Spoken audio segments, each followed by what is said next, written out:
thousands of people who watch this lecture every week. Some dickhead, I don't think it's anyone in this class, somebody from around the world, watched the second part of last week's lecture on YouTube and described it as pure ideology. So what I'm going to do is hunt down that person wherever they are in the globe, kick the living fuck out of them, because like, it's one thing to watch something, it's another thing to completely misunderstand something. Anyway, where was I? Okay, who would like to define for me what the word privacy means? McDonald Rush, one at a time. Let's not have a stampede here. I'd say personal to you, but you would disagree with that. Personal, what do you mean? Personal to you, like it is personal to you. Privacy is something which is personal to you. Yeah. Okay. Well, I think that's a good starting point. No, privacy is something. What does that mean then? What are we talking about? So you're obviously talking about some kind of object here. Something is personal to you. What do you mean? What thing is personal to you? You want to share with others. Something you want to share with others, such as your personal information. Personal information. Yeah, such as some personal. Is that private? Yeah, it's such as some you want to share. Okay.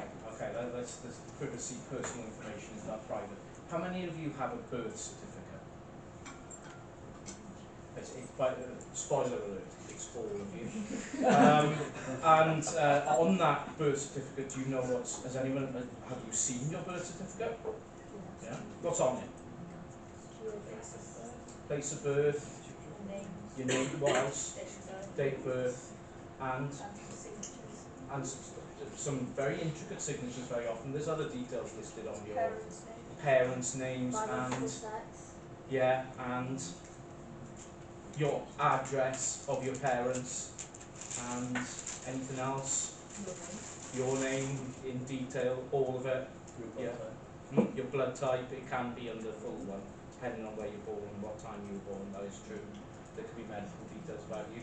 So my point being here, your personal information isn't and has never been private.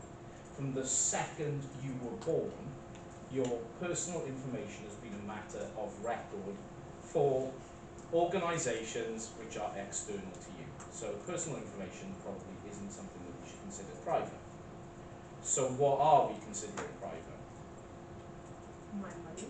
Your money? Oh dear. Okay.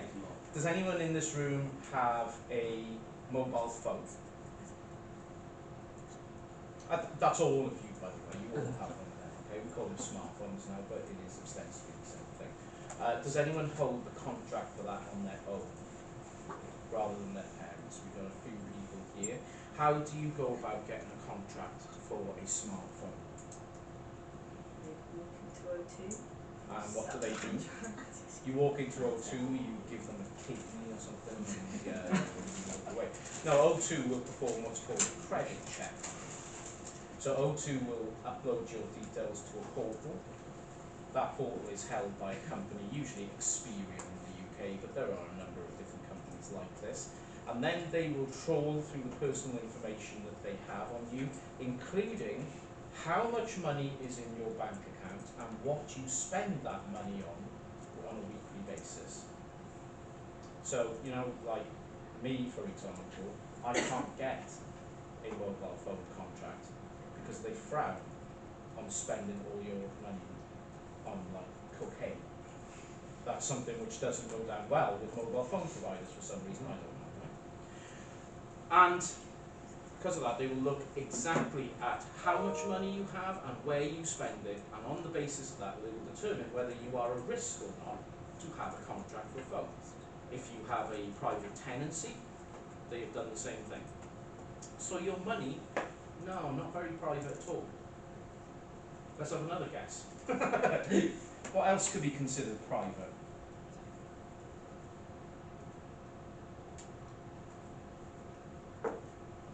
Now we're struggling. Yeah, do it for free time. What are you doing? But it's not, because you're really cool. The backtracking on that was extreme. What we do in our free time is private, but it ain't. Because you saw where I was going immediately with my eyes, right? Why is it not then? Is that watching you walk in the yard and you really go about and your Alexa speaks to everything? And of course, if you have an Alexa device, it's listening to it all the time as well. Even when you think, because the little blue thing isn't spinning, it's off, it's still listening to it. Listening is the wrong word here. Listening implies there's some guy somewhere listening to what's going on in your house. That's not what happens, but it's churning through the information. Your free time is increasingly surveilled. Is there anything else left? Nothing. That's a really despondent. Boston view. history. Hmm? Boston history. What do you mean? Something like Boston history.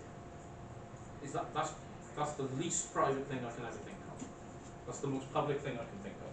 Your thoughts? Your thoughts. Interesting. Your Unless thoughts. you've got Twitter, that's like. Indeed, unless you've got Twitter, then your thoughts are well. You don't have to broadcast everything you say, Connor. Some people on Twitter are at the gobshites and they do broadcast everything you say. But your thoughts, now that is interesting. Your thoughts are private. They cannot be accessed by other people, therefore they are a private thing, right? I'm going to slightly disagree, but over the course of the lecture maybe I'll show you why, if that's the case. The reason that I thought you were going to disagree is because you can predict what people are going to think. Mm-hmm. But there's a more powerful mechanism than that. Not only can you predict, you can force people to think certain things in the social media age, which means maybe it's not as private as we once thought, but maybe that deep internal life is part of it. Concerns about privacy are intricately linked to what is known as sharing culture. And sharing culture is an underpinning facet of all social media activity. The idea that social media exists to share something. Doesn't matter what the object of that thing is, but we are always sharing something. For this, it could be the sort of nihilistic memes that I post on Facebook. It could be the inane stream of consciousness ramblings that some people want to engage in on social media. Or it could be the stuff that you don't think about sharing, but which you are always sharing, like your location right now, which you are sharing with thousands of companies right at this instant, because it doesn't matter if your phone's off, actually it's still sharing the location with those companies. And you said, okay. You remember when you installed Instagram? And you said, yeah, yes, Mr. Instagram, please share my location at all times with the companies who are in a commercial agreement with you. It was in page 43 of the terms and conditions of the application. You all read it, right? Because you all read the terms and conditions of everything, isn't that true? Swansea University's terms and conditions says that we can use your organs and harvest them at any point that we wish for the satanic rituals that Merrin and I perform every May 1st. That only kicks in when you're in the third year, so don't worry about it for now, alright? It's got a little bit to go. And we don't want all your organs, just some of them. Now, privacy and sharing culture is intricately linked to one platform. The best way of exhibiting it and the best way of understanding privacy and sharing culture is through the platform Facebook. Now, I am not particularly interested in this lecture in who uses or doesn't use Facebook necessarily, because it is my contention that Facebook use has got nothing to do with the importance of Facebook as an application. It is much better to think of Facebook as something which orders the world in a particular way. Facebook has become so big and ubiquitous that we don't even have to use it in order for it to be an important part of our lives, is the point. So, we're going to look at who this company is, but more importantly perhaps we're going to look at what they've done. And what they've done is create a particular commodity called digital oil. Digital oil, and I'll come to exactly what this means later in the lecture, but digital oil is a commodity, which means that privacy in the way that it was once understood no longer exists. And here's an interesting thing with this very limited discussion we have to start the lecture. Nobody said that privacy is a space. Do you not, and have you not always had a private space for yourselves? A room or something like that? No? I see a couple of furtive nods. I see a couple of people like, what's he talking about? The age of the social network has taken away the space, privacy. Privacy in the past was thought of in terms of what we call spheres. You had the public sphere, like we are right now, in public. And the private sphere, a separate space for human activity away from the public sphere itself. You may be familiar with the term public sphere if you've looked at Jürgen Habermas, for example, and I'm sure we'll talk about Jürgen Habermas and MS-232. You might have encountered Habermas in journalism lectures as well. Jürgen Habermas's concept of the private space belongs to a different age, or certainly public space belongs to a different age, because what we've seen in the age of the social network is that public and private spheres have collapsed into one another. There is no such thing as the private sphere anymore, because you are always subject to what goes on in the public sphere. The information, surveillance, etc., it goes with you in every space. So the idea of a private sphere away from everything else is a problem, because this is where people start to give themselves what is colloquially known now as the ick, right? Because you all think that there is still a public and private sphere. And when you're away from people, you will act in vile, disgusting, and horrific ways online that you think nobody knows about. This is the problem of the search history, right? Now, when I was a kid, if you died, right, one of the things you'd have to do is get one of your mates, and you'd have to say to them, look, if I die, you're going to have to go into my room and go under the bed and get rid of all the shit under there that your man doesn't know about. Okay? You had a mate who did that, right? You had a select person who said, fucking get out of here, right? Because she will fucking spare. And at my buried, she'll fucking burn me right there and then. Now it's the search history on Google that people want to be expunged from history. But it never gets expunged. It's always going to be there. Because there is no private sphere anymore. Now people, it's dawning on people that, shit, all that stuff that I look for online, that's going to be found by, oh yeah, that, you don't have to be clever to find that stuff. So, you know, incognito browsing. What do I mean by this phrase at the end? There is no such thing as a free lunch. At some point in the next couple of weeks, actually, scrub, I forgot who I was talking to there. Some point this time next year, 12 months from now, you are going to be offered a free lunch.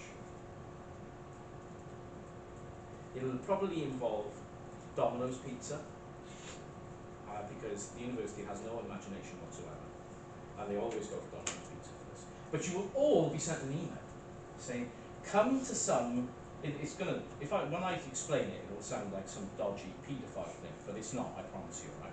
Come to some room somewhere on the campus where you will be given pizza.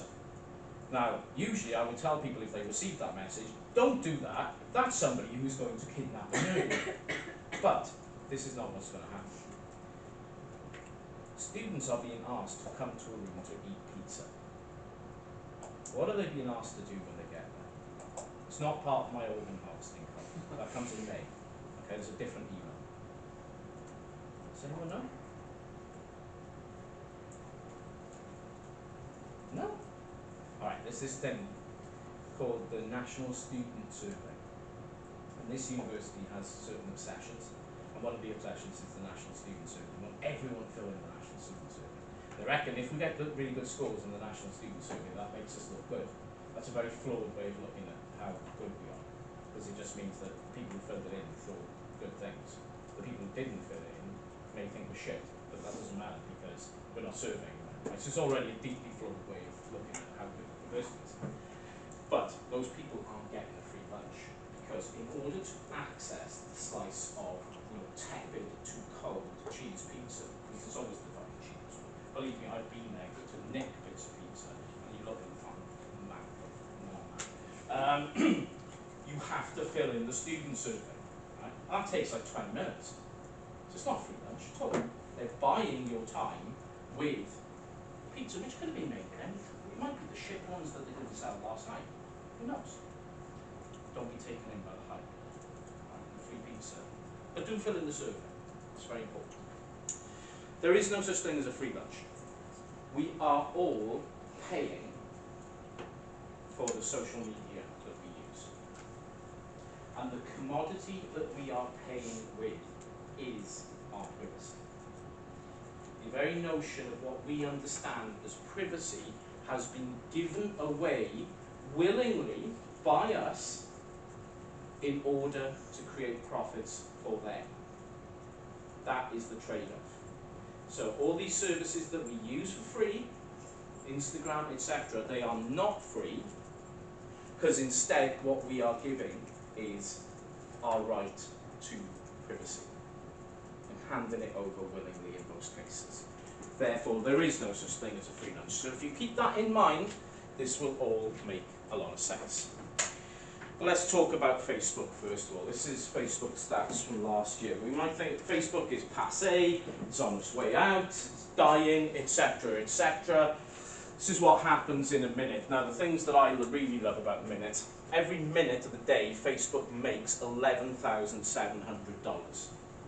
That means in, 6 minutes, it's made what I make in a year as a company in 6 minutes. I've been rambling on for twice my salary at this point in what Facebook makes. 3.3 million items shared, 500 accounts added. There's a perception that Facebook user numbers are going down. They're not. Accounts are being added all the time. Nearly 250,000 photos uploaded, etc., etc., etc. There is a lot of activity every minute on Facebook. Therefore, it is still a major source of activity and a major driver of traffic on the internet. Roughly speaking, about 1/10 of the entire traffic on the internet is taken up on this application. It's still a dominant way of accessing social media if we aggregate it out to all social media users. If I was to flip this and say, just look at 13 to 28-year-olds, it would appear, roughly speaking, about halfway down that list. It's not unused, it's just less used. But if you take into account all the people that use social media as a whole, it is still the dominant social media application in the globally at this stage. Now, this is an important, aspect of the importance of social media culturally. Although you're the generation who's never known anything but social media, it's always existed. Facebook remains the primary destination of those who grew up in a world where there was no social media. So Facebook retains its popularity with what we call digital migrants, not digital natives. Those terms are hideously misapplied, unfortunately, but I'm going to use them as a very blunt tool here. Any binary, this or that, is usually a bad idea. But we can, because for example, I don't really count as a digital migrant, because although Facebook didn't exist when I was a kid, I was using computers when I was like 5. How am I a digital migrant exactly?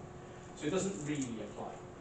But in this instance with social media, I didn't have a social media account until I was like 23, something like that. So in essence, I grew up without it. So therefore I am kind of a migrant to it. Now for people my age and older, Facebook remains the #1 social network in terms of use per day. Therefore it's important, while it might not be completely important in your everyday lives, it is still hugely important in terms of overall society with regards to how social media it's used. And kind of retains its dominance as well, which is, I find really surprising. Facebook as a company it rebranded in 2022 as Meta.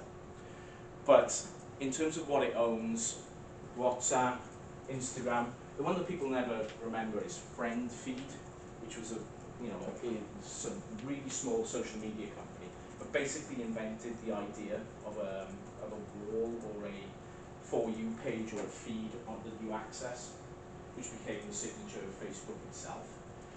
The point being here, Facebook has two ways of doing business. It either copies what other people have done, or it simply buys that company out. So from its huge starting point, it can look at different companies like it did with Instagram in 2012 and said, right, well, they're getting a bit successful now. Shall we copy them or shall we buy them? Those are the two decisions that it makes. If a company's big enough to sue them, it'll buy them. If a company's not big enough to sue them, it'll just copy them and tell them to fuck off, basically, because you can't take us on anyway. So this company is not particularly innovative. It simply takes what other people have done and adds it to its own set of companies.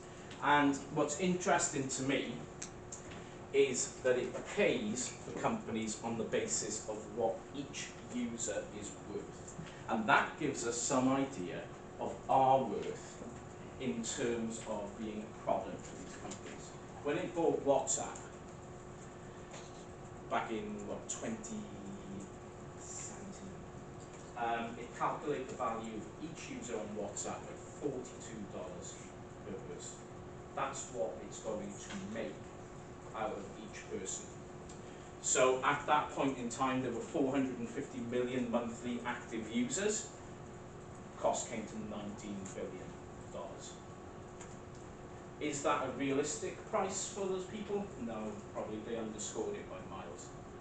Because what they didn't, of course, what Facebook always do is don't project any growth in the future. There are way more monthly users of WhatsApp. So they're making money. As soon as they add one person, they start making money on that deal. So that is basically how they've gone about doing it. They massively underpaid for Instagram because they bought it at the stage where it only had 30 million active users. It's now got around about 750 million active users. So it's more than 100-fold increase, and therefore the value of it has increased massively as well. I suppose the people who made Instagram weren't that unhappy. Instagram as a company only had 12 employees at the time, and they purchased it for $1 billion. I'd walk away at that point. If somebody offered me £1 billion, I'd be like, if somebody offered me £1 billion and asked me to do anything, doesn't matter what it was, I'd do it. I don't give a shit.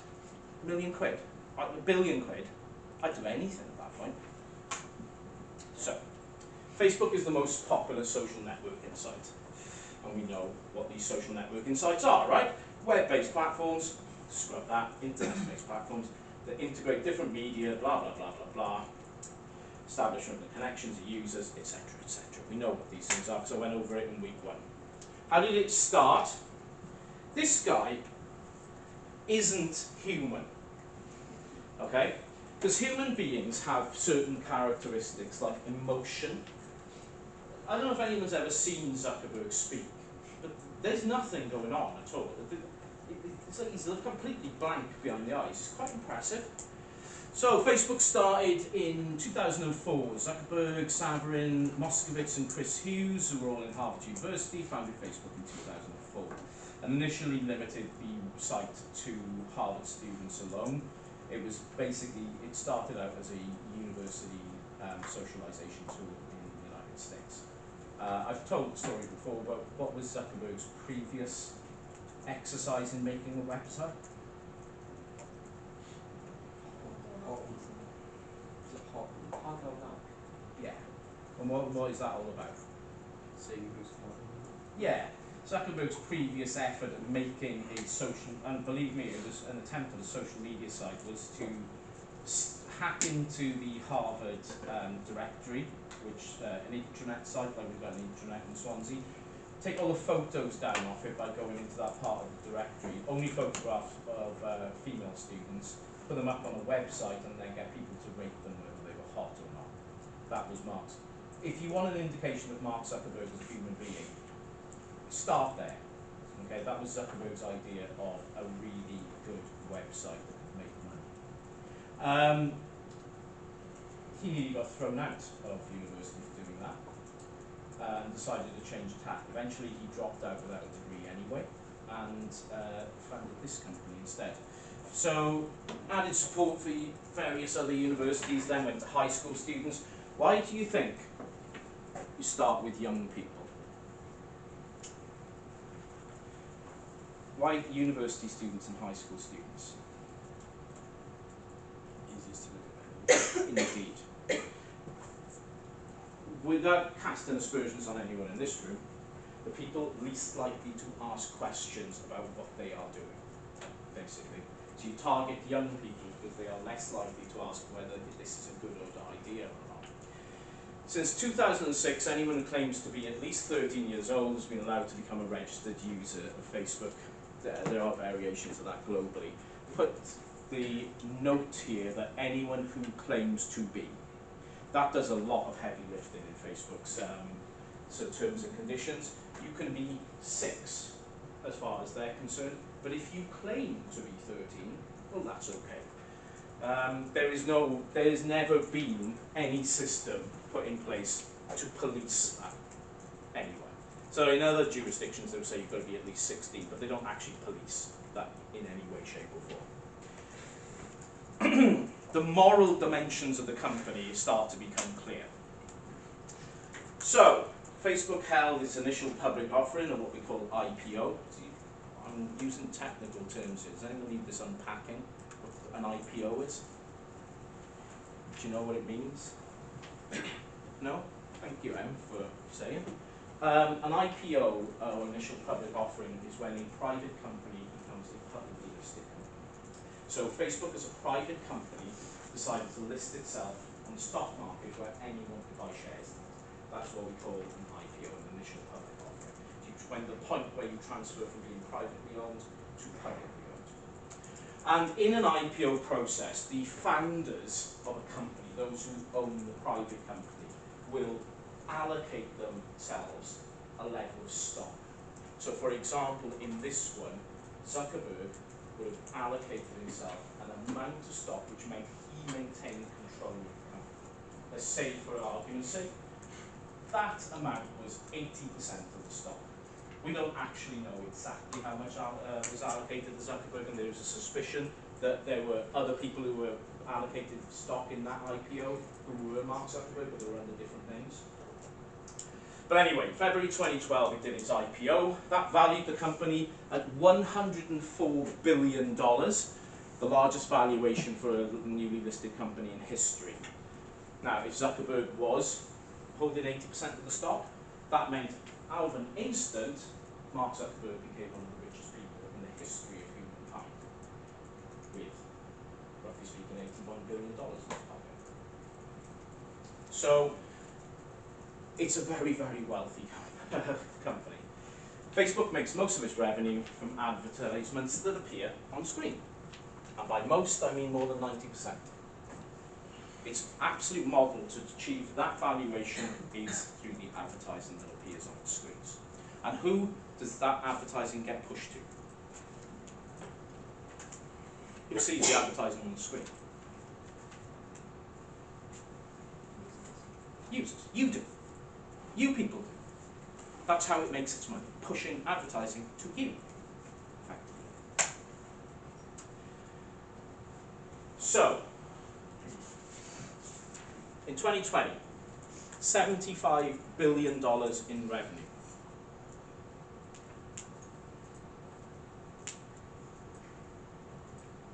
That's a lot of money. Per month, $6 billion in revenue per month. That's fucking big. That's really, really huge numbers. Why does it make $6 billion a month? Because it completely owns the market for digital advertising. The primary way of advertising products today is owned by Facebook. And here's where the whole argument that people don't use Facebook becomes a problematic thing. Facebook owns the machinery for digital advertising. If you want to advertise a product digitally, your money will pass through this company. It doesn't matter if you're advertising on their sites.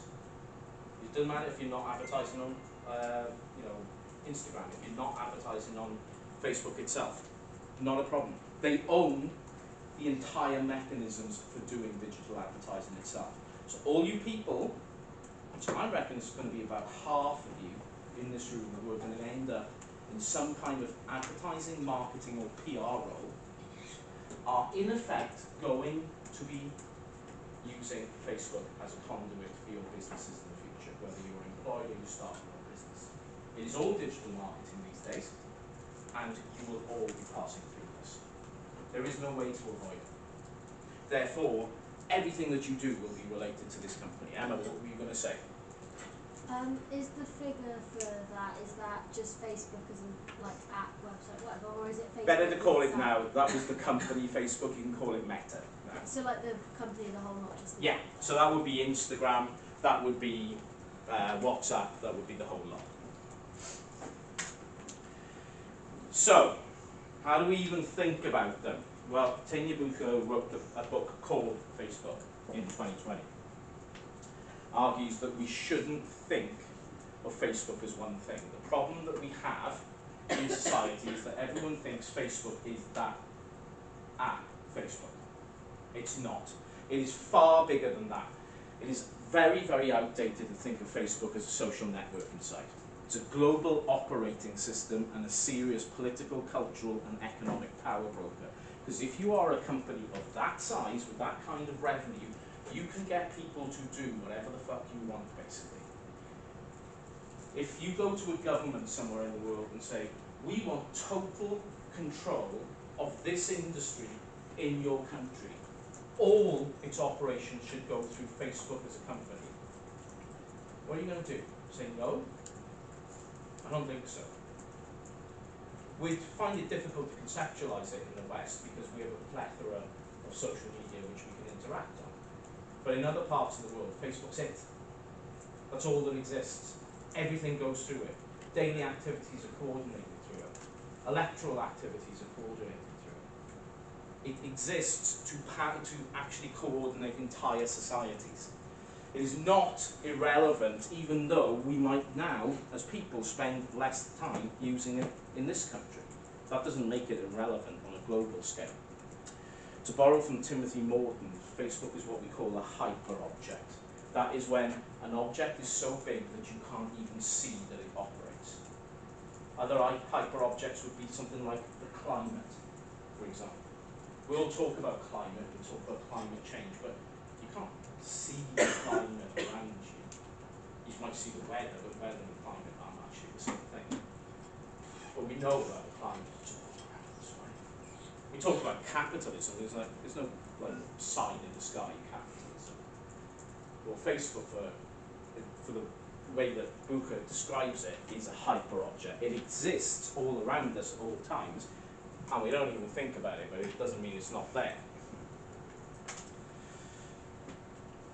Facebook isn't meaningless to under 30s, but what we need to understand how its meaning has changed. Facebook now, if it's used at all, as a personal service platform for coordinating events, archiving photos, and what Sue John calls relationship maintenance. I'm sure there are many of you in this room who maintain a presence on Facebook for the purpose of talking to older relatives. Is that true? No? You haven't got one at all? They're all dead? That happens when you get older, too. Sorry, man. That's all right. You really brought me down, did you? No, I'm going to need another line of cocaine now, unfortunately. I mean, I've moved around a lot in my life. And on Facebook, I have people who I used to live with in Africa, for example. People I used to live with when I worked in Ireland, people who I lived with in Germany, etc., etc. I would love to delete Facebook. I've been wanting to delete it for more than 10 years. But how else would I keep in contact with these people? I can't think of another way. I'm not fucking writing emails to everyone. I write enough emails for fucking work without doing that. Can't coalesce them all on another platform. They're not all on Twitter, they're not all on Instagram, you know. So here's a place where they all are. So I maintain a presence on it on the basis of it gives me a value that I couldn't get from anything else. It seems to me that's one of the major reasons why we hold on to this network, is because everyone at some point has been there, and there's a residual sort of existence for them there. It's a way of keep holding that network together.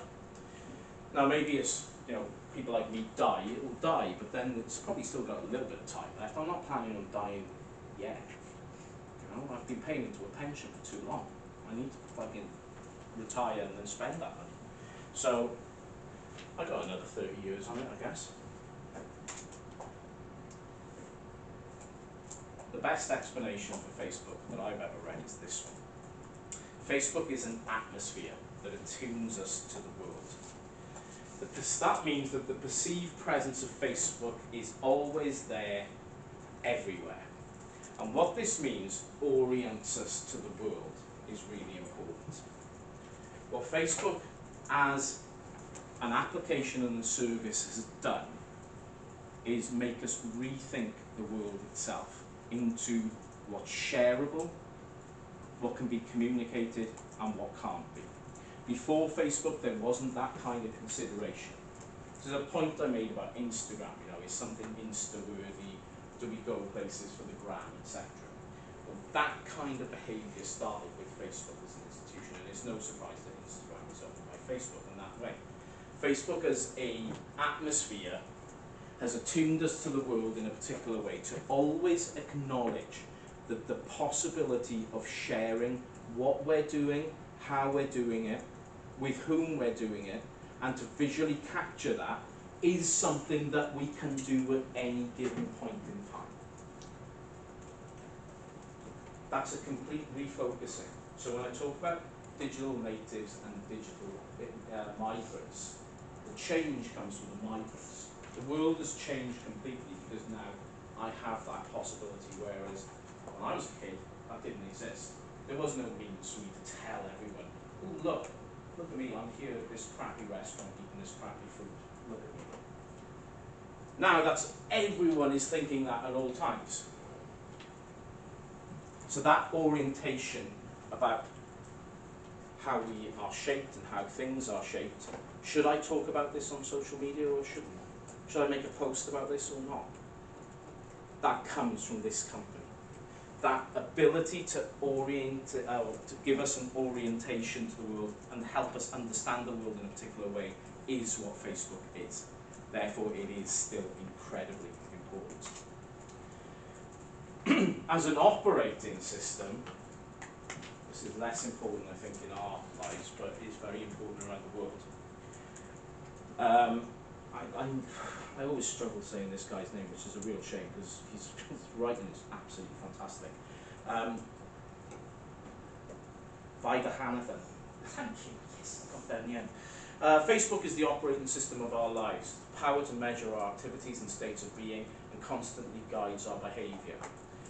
There's always been an analogy with social media. Social media provides a digital idea of what we know as the town square, the place where people would descend and interact with one another, and that Facebook is like a replication of that. But it really doesn't operate on that system. It's more of a planetary sort of thing. It is life, rather than being something where we can engage at particular times.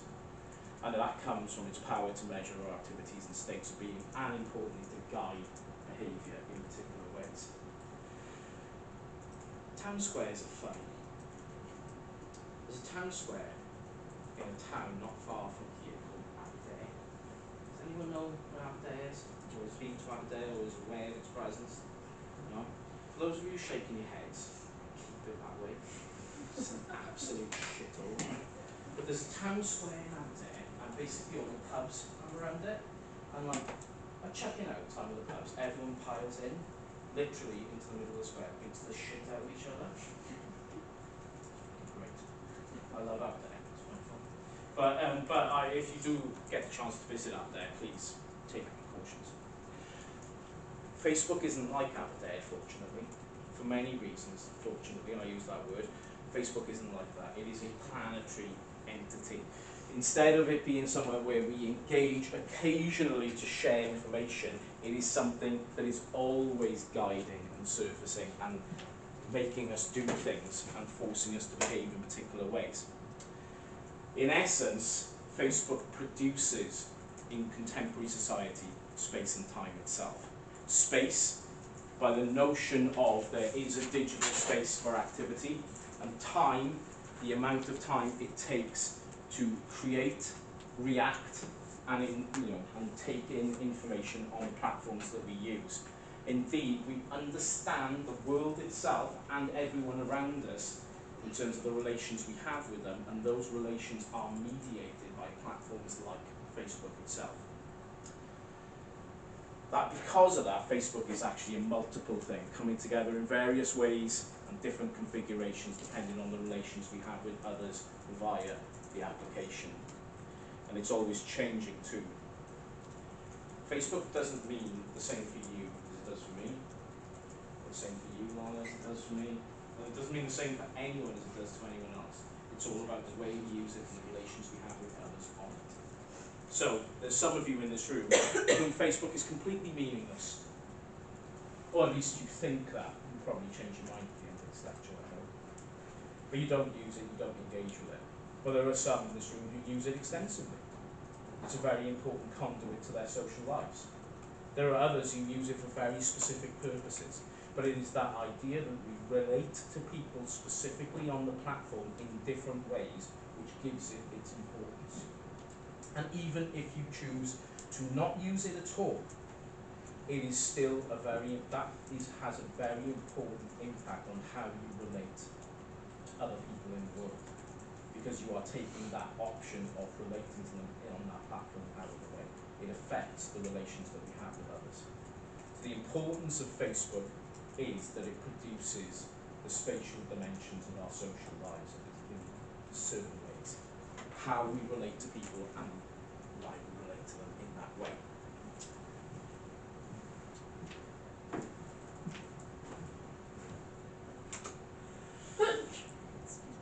So, Facebook is a basic concept in our language, but also has specific meanings.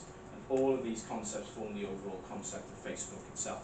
That means the singular concepts we might have of this as a service, they need to be much bigger than. Facebook as a concept has what we call discursive power. It shapes what is said, how it is said, and to whom it is said. So, for example, my nihilistic ramblings on Facebook as a disaffected 40-year-old, are they important? Well, maybe to some people. But Facebook is algorithmically sorting who that appears to on the basis of prior interactions, the content itself, and how important it judges my ramblings to be. This is the thing that people often can't get their heads around with social media.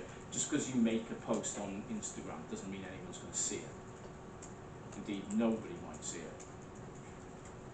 Because it's algorithmically determined that this is shit and nobody needs to see this stuff. It's like, I'm so unpopular.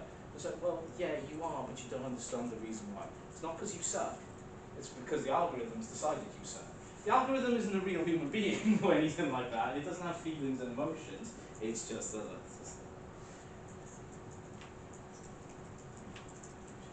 Will was in here earlier, right? And over the years, I've noticed that fewer and fewer people have a go at Will on Facebook. And I understand why. Because he used to post things all the time just to annoy people. Like, he used to love doing that with television programs. So the ending of Game of Thrones, for example, or anything that happened in Game of Thrones, he'd go online the minute it's showed in America, find out what happened, and then post it on Facebook before it was showed in the UK, just to piss people off. And, you know, that's how he thinks he's funny, basically, and, you know, he is. But fewer and fewer people go off on one of them anymore for doing this, and the reason why is because the algorithm has determined that loads of people are getting pissed off with him, so they've basically reduced his scope of how many people can see his posts on their timelines anymore, which I think is really funny because they're censoring him, and he's anti-censorship, and I just think it's funny. So, Facebook exists in everyday life as what we call an infrastructure. An infrastructure is a piece of essential equipment that allows everyday life to happen. We usually think of infrastructure in terms of physical stuff. So the roads are an infrastructure, for example. The railways are an infrastructure. All those cables under the ground which allow us to access the internet are an important part of infrastructure. These are usually solid, material things which allow everyday life to happen. And infrastructure is important because without it, we cannot actually function in our lives. If we detonated all the roads, we wouldn't be able to do a lot of stuff like eat and stuff like that. And infrastructure is something basically you can't do without. And infrastructures, importantly as well, always get built on top of. So people, have you ever sat and wondered why your town looks the way it does? Like why buildings got built in the places they did? Anyone ever wondered that? Maybe it's just me and I have problems with maintaining tension on things, but I'll often look around and say, well, put that fucking swimming pool there. Why didn't they put it there? And you know, for no good reason, I want to enter into this mental conjecture in my mind that it would be a better idea to have a swimming pool on the other side of the road. It probably is. I'm probably wrong, but you know, I like to argue with myself as well because at least you're arguing with someone intelligent. Infrastructure gets built on. The reason why your town or village or city looks the way it does is because all those things were built around the road network. The roads were put in place, and even before roads as we think of them today existed, you know, ways of moving through space, lanes, tracks, etc. were put in place, and then things are built around those, where it is easiest to actually provide services. This is how things work. People often get this wonderful thing, sometimes when people got asked once, why are all the big cities next to you know, the sea or next to rivers? It's like, why do you fucking think, genius? That's how things were transported when they were developing towns and cities. So why is Swansea next to the sea? There's a reason. You know, the infrastructure of the oceanways and the rivers, and that's where cities and towns actually grew up. Infrastructure is something that is built on and always embedded, that is sunk into other structures. So Facebook's role in connecting people, it has to be understood as an infrastructure that allows people to coordinate activities and steers people in particular ways. Facebook is not just a service, it is an infrastructural part of everyday life. It enables movement of particular kinds. In particular, it enables the movement of capital. It enables the movement of money in society. If everyone stopped buying stuff, I'd use an economics 101 lesson, right? If everyone stopped buying things today, society would collapse tomorrow. Because the entirety of society would flounder. But at the moment we're in a recession in the UK. You know all about this, right? A recession is when there's 2 quarters of negative, language is so fucked up, negative growth they call it. It's just like not growth at all, it's unbelievable. And we're in a recession in the UK. Now all recessions are caused by one thing and one thing alone. People are not spending. So the amount of goods and services that are purchased in a society goes down. And the overall amount of growth lows. If we all stop buying stuff today, the entirety of society will collapse the next day. Facebook is an infrastructure that allows for spending to happen, basically.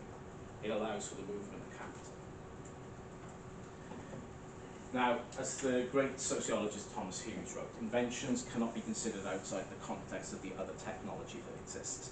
Everything that actually exists in a society needs to be considered in the context of everything else. And in that context, Facebook creates, invents, and feeds from all the other things that go on in digital culture and digital society. So it is an incredibly important infrastructural part of the economy and society itself in modern world. And Facebook is way, way bigger than Facebook itself. So, Anne Helmer, who's done so much work on this over the years, it's crazy. She started with an analysis. She was the kind of the first person to actually sit down and look and think, where is Facebook? And what she did, she tracked how many sites and services used the Facebook like button to gain an idea of how much of digital society had a presence by Facebook on it.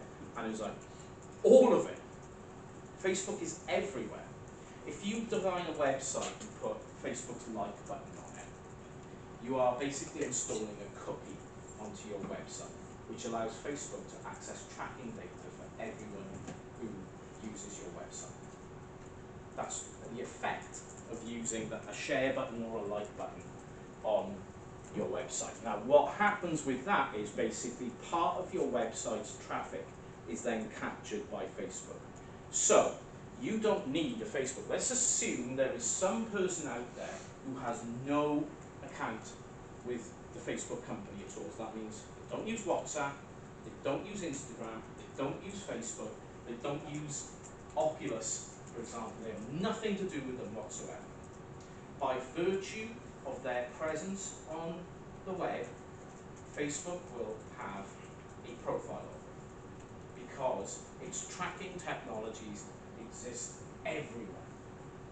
So unless you only exist on the dark web, which makes you somebody who should be on some kind of terrorist list, you will be known to this company. It is everywhere. So the platform extends to external spaces, and it uses those extensions to format data for its own ends. Basically, it is still using information across the place to sell you stuff, even if you have no presence on it whatsoever. This is the bit that people can't get their heads around usually. It's like, I don't use Facebook, I don't use Instagram. I said, it don't matter. It really doesn't matter. They know you. You might not want to have anything to do with them, but they know who you are. They have a profile of you. I'm going to delete Facebook because I'm really scared about my privacy. You're a bit fucking late, pal. You should have, like, died in 2004. That was the only way they weren't going to get you. Okay, it'll be 5 minutes and then let's talk about digital oil.